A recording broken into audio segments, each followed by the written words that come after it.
Balai Khazanah Islam Sultan Haji Hassanal Bolkiah merupakan sebuah pusat warisan dan muzium Islam di negara Brunei Darussalam yang berperanan menyimpan, memelihara, mempamerkan serta menyebarkan khazanah Islam. Antara koleksi yang dipamerkan termasuk manuskrip, artifak sejarah, bahan ilmu bernilai tinggi serta koleksi peribadi ke bawah Duli Yang Maha Mulia Paduka Seri Baginda Sultan Haji Hassanal Bolkiah Muizzuddin Wad Daulah, Sultan dan Yang di-Pertuan Negara Brunei Darussalam yang penting dalam sejarah dan peradaban Islam. Selain memiliki 9 buah galeri kekal, Balai Khazanah Islam Sultan Haji Hassanal Bolkiah juga aktif menganjurkan pelbagai aktiviti ilmiah dan keilmuan sama ada melalui pameran berkala maupun bengkel.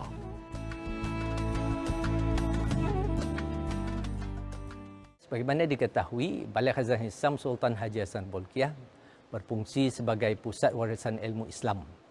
Jadi selain daripada 9 galeri kekal yang ada, yang mempamerkan secara berterusan, dibuka pada setiap hari kecuali hari Jumaat, mempamerkan koleksi peribadi ke bawah Duli Yang Maha Mulia Paduka Seri Baginda Sultan dan Di-Pertuan Negara Brunei Darussalam. Jadi pihak Balai Khazanah Islam juga mengadakan pameran-pameran berkala yang sementara, seperti pameran sirah Rasulullah SAW. Jadi dengan adanya aktiviti-aktiviti seperti pameran ini memberikan peluang untuk Balai Khazanah Islam memainkan peranannya menyebarkan ilmu.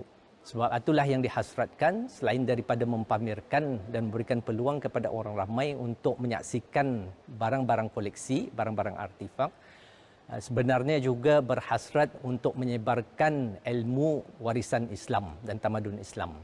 Jadi melalui perkara demikian, melalui dengan pameran ini, alhamdulillah dapat dilaksanakan aktiviti-aktiviti ilmiah atau keilmuan tadi melalui dengan penerangan-penerangan.